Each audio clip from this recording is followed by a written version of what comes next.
Assalamualaikum warahmatullahi wabarakatuh. Halo semuanya, saya Rolita Fitri Octavia dengan NPM B1A025072. Di sini saya akan menjelaskan apa saja yang dipelajari di mata kuliah kriminologi dan mengapa kriminologi dipelajari di Fakultas Hukum. Menurut Prof. Sudarto, SH, kriminologi adalah suatu pengetahuan empiris yang mempelajari dan mendalami secara ilmiah kejahatan dan orang yang melakukan kejahatan. Kejahatan dalam terminologi kriminologi juga diidentikan dengan istilah penyimpangan atau perbuatan menyimpang. Jadi, kejahatan adalah suatu perbuatan yang menyimpang.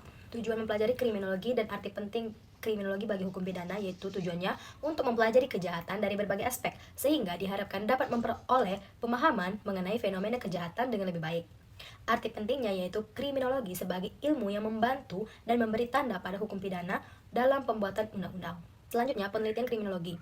Tujuan penelitian kriminologi yaitu memperoleh pengetahuan tentang seluk-beluk kejahatan dengan cara mengumpulkan, mengklasifikasikan, menganalisis, dan menafsirkan fakta-fakta yang lain seperti fakta sosial, ekonomi, politik budaya, hukum-hukum, dan struktur yang dilakukan dengan menggunakan metode ilmiah. Lalu ada sejarah perkembangan kriminologi. Perkembangan kriminologi dimulai dari berbagai pandangan tentang penyebab kejahatan. Yang pertama, aliran klasik, menganggap manusia melakukan kejahatan karena pilihan bebas. Yang kedua, aliran positivis, meneliti faktor biologis dan lingkungan penyebab kriminalitas.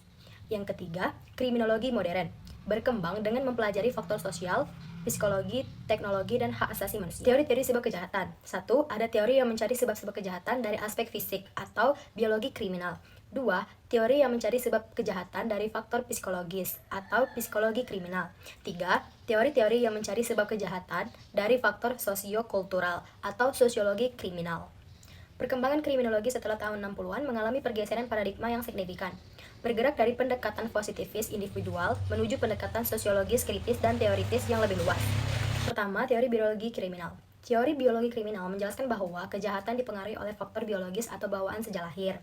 Tokoh utama teori ini adalah Chess Lamberto, yang berpendapat bahwa penjahat memiliki ciri-ciri fisik tertentu seperti rahang besar, dahi miring, tulang pipi menonjol, dan telinga besar. Menurut teori ini, seseorang dapat memiliki bakat jahat yang dipengaruhi oleh faktor keturunan, lingkungan sosial, dan lingkungan fisik. Yang kedua, teori psikologi kriminal. Teori psikologi kriminal menjelaskan bahwa perilaku kejahatan dapat disebabkan oleh gangguan mental, emosional, maupun kondisi kejiwaan seseorang. Teori ini memandang bahwa kondisi psikologi seseorang sangat berperan dalam membentuk perilaku penyimpangan sehingga penanganan terhadap pelaku kejahatan tidak hanya melalui hukum, tetapi juga melalui pendekatan psikologi dan rehabilitasi. 3. Ada sosiologi kriminal. Sosiologi kriminal mempelajari hubungan antara masyarakat dengan munculnya kejahatan.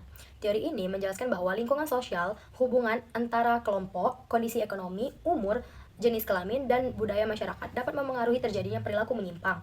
Kejahatan tidak hanya dipandang sebagai kesalahan individu, tetapi juga sebagai hasil dari kondisi sosial yang tidak seimbang. Oleh karena itu, masyarakat dan lingkungan sekitar memiliki pengaruh besar terhadap pembentukan perilaku seseorang. Keempat, ada teori ekologis.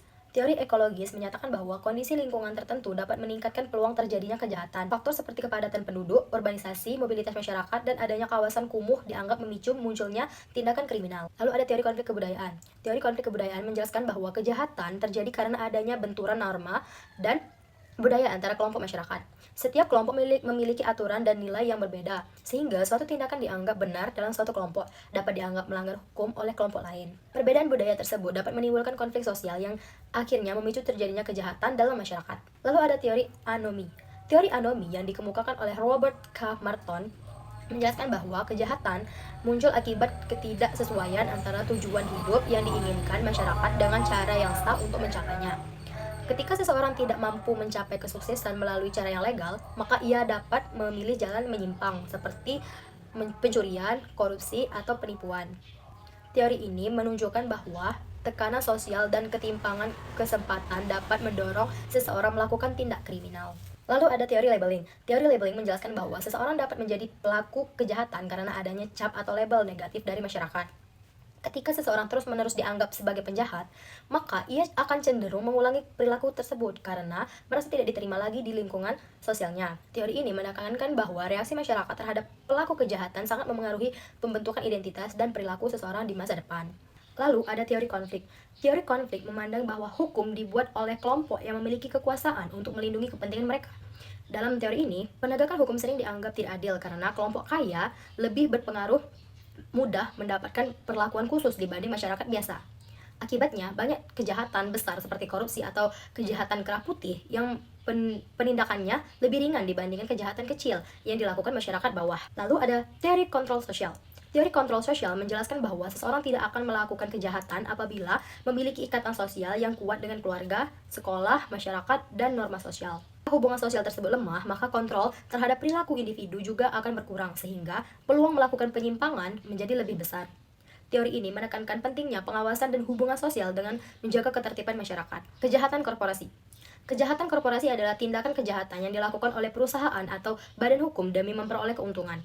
Bentuk kejahatan ini dapat berupa pencemaran lingkungan, manipulasi laporan keuangan, korupsi, penipuan konsumen, dan pelanggaran hukum lainnya. Kejahatan korporasi sering menimbulkan kerugian besar bagi masyarakat karena melibatkan kekuatan ekonomi dan kekuasaan perusahaan. White collar crime. White collar crime atau kejahatan kerah putih adalah kejahatan yang dilakukan oleh orang-orang terpandang, profesional, atau memiliki jabatan penting. Kejahatan ini biasanya dilakukan dengan memanfaatkan jabatan, kekuasaan, atau kepercayaan yang dimiliki pelaku untuk memperoleh keuntungan pribadi. Penanggulangan kejahatan. Penanggulangan kejahatan merupakan upaya yang dilakukan untuk mencegah dan mengurangi terjadinya tindak kriminal dalam masyarakat. Alasan mengapa kriminologi dipelajari di Fakultas Hukum. Kriminologi ini dipelajari di Fakultas Hukum karena ilmu ini membantu memahami penyebab terjadinya kejahatan, perilaku kejahatan, korban kejahatan, serta cara penanggulangannya. Dengan mempelajari kriminologi, mahasiswa hukum tidak hanya memahami aturan hukum pidana, tetapi juga mengetahui faktor sosial, psikologi, ekonomi, dan lingkungan yang memengaruhi munculnya tindak kriminal. Ilmu kriminologi juga penting untuk mendukung penegakan hukum yang adil, mencegah kejahatan, serta membantu aparat penegak hukum dalam menangani kasus pidana secara lebih tepat dan manusiawi. Baik, sekian penjelasan dari saya. Semoga bermanfaat bagi kita semua. Saya akhiri. Wassalamualaikum warahmatullahi wabarakatuh.